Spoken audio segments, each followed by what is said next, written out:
அஸ்ஸலாமு அலைக்கும்.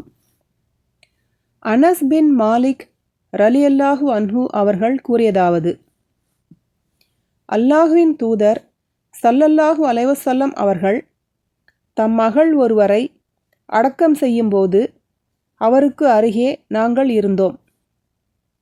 அல்லாஹுவின் தூதர் ஸல்லல்லாஹு அலைஹி வஸல்லம் அவர்கள் குழியின் அருகே அமர்ந்திருந்தார்கள்.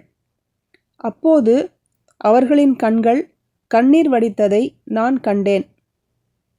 இன்றிரவு தம் மனைவியோடு தாம்பத்திய உறவு கொள்ளாதவர் யாரேனும் உங்களில் உண்டா என வினவினார்கள்.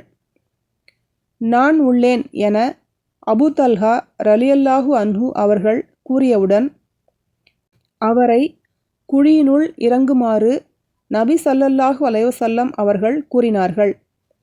அவரும் நபி அவர்களின் மகளுடைய குழிக்குள் இறங்கினார்.